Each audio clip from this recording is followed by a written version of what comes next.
Nous passons maintenant à la crise diplomatique entre la Russie et la Turquie. Le président russe Vladimir Poutine a accusé la Turquie d'avoir abattu l'un de ses avions de combat la semaine dernière pour protéger son alimentation en pétrole qui, dit-il, proviendrait du groupe État islamique. Nous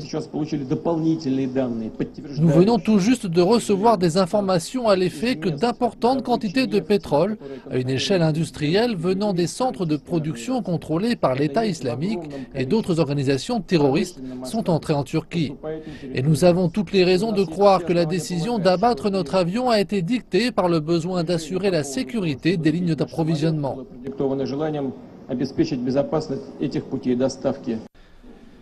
Vladimir Poutine a fait cette déclaration tout juste après avoir refusé de rencontrer le président turc Recep Tayyip Erdogan en marge de la conférence sur le climat à Paris. Cette dernière salve dans la furieuse guerre de mots entre les deux pays survient alors que le corps du pilote tué dans l'incident a été rapatrié en Russie. Le ministre russe de la Défense a accueilli l'avion transportant le corps d'Oleg Peshkov près de Moscou. La dépouille avait d'abord été transférée de Syrie en Turquie avant d'être remise à des diplomates russes. Les deux militaires russes à bord de l'avion qui a été abattu le 24 novembre ont réussi à s'éjecter de l'appareil et à atterrir du côté syrien de la frontière.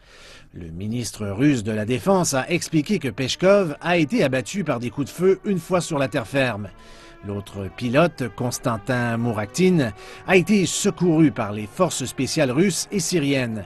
Un autre militaire russe a aussi été tué lors de l'opération de sauvetage.